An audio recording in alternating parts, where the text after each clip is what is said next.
முதலமைச்சர் விஜய் அவர்களுக்கு சொந்தமா இருக்கக்கூடிய, அதுவும் சாலிகிராமத்தில இருக்கக்கூடிய வீட்ட இடிக்க போறாங்க அப்படிங்கிற செய்தி கொஞ்ச நாள் முன்னாடி வெளிவந்துச்சு. இப்ப அந்த வீட்ட, அதுவும் சின்ன வயசுலேருந்து விஜய் அவர்கள் வளர்ந்த அந்த வீட்ட இடிச்சிருக்காங்க. இடிச்சிட்டு அந்த இடத்துல ஒரு பெரிய அபார்ட்மெண்ட் ஒண்ணு கட்டப் போறதாவும் தகவல் வெளிவந்திருக்குது. இந்த விஷயம் ரசிகர் மத்தியில ஒரு மிகப்பெரிய வருத்தத்த கொடுத்திருக்குது. அதுக்கான காரணம், அந்த வீடு விஜய் அவர்கள் சின்ன வயசுலேருந்து வளர்ந்த வீடு, வாழ்ந்த வீடு.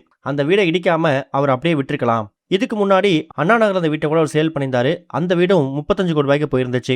ஆனா இப்படி சின்ன வயசுல இருந்து அவர் வளர்ந்த வீட்டை, அந்த சாலிகிராம வீட்டை இடிச்சிட்டாரே அப்படிங்கிற மாதிரி பல பேர் அவங்களோட வருத்தத்தையும் ஆதங்கத்தையும் பதிவு பண்ண ஆரம்பிச்சிருக்காங்க. இன்னொரு பக்கம் என்ன நியூஸ் ஸ்ப்ரெட் ஆகிட்டு இருக்கு அப்படின்னா, விஜய் அவர்கள் தன்னோட அப்பா அம்மா 2 பேருக்குமே புதுசா ஒரு வீடு கட்டி கொடுத்திருக்காரு.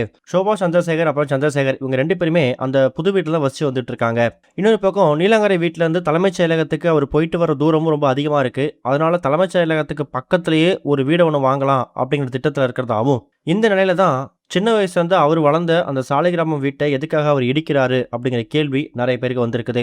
அந்த வீட்டுக்குன்னு அவங்க ஃபேமிலிக்கு ஒரு பர்சனல் சென்டிமெண்ட் இருக்குதான். விஜய் அவரோட அப்பா எஸ் ஏ சந்திரசேகர் ஒரு டைரக்டரா ஒரு திரைப்படத்தை ஆரம்பிக்கிற காலகட்டத்தில் இருந்து இப்போ வரைக்கும் அந்த வீட்டில் அவங்க 4 பேருக்குமே எக்கச்சக்கமான மெமரிஸ் இருந்திருக்கு.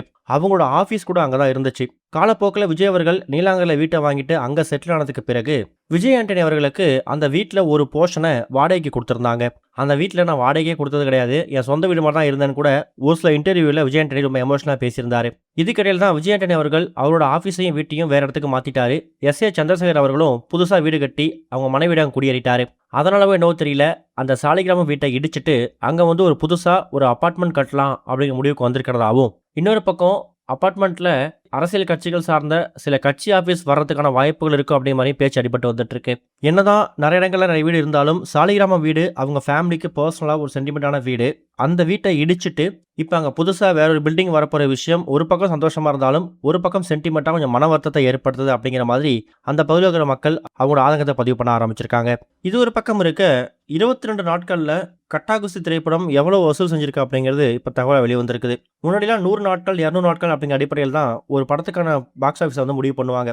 ஆனால் இப்போ வெளியாகக்கூடிய திரைப்படம் எல்லாமே 25 நாட்கள் தாண்டிட்டாலே அது பெரிய விஷயம். ஒரு சில திரைப்படங்கள் மட்டும்தான் 50 நாட்கள் 100 நாட்கள் தாண்டி ஓடும். அந்த வகையில் கடந்த சில நாட்கள் முடி வெளியாகி ரசிகர் மத்தியில் நல்ல வரவேற்பான திரைப்படம் தான் கட்டாகுஸ்தி 2.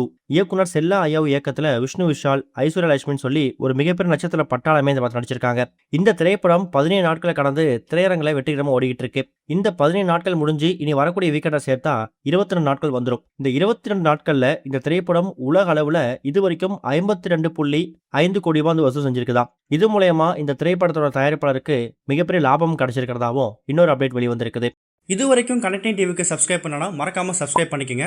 உடனடி அப்டேட்ஸ் பெறுவதற்கு நோட்டிஃபிகேஷன் பெல்லையும் கிளிக் பண்ணிக்கங்க.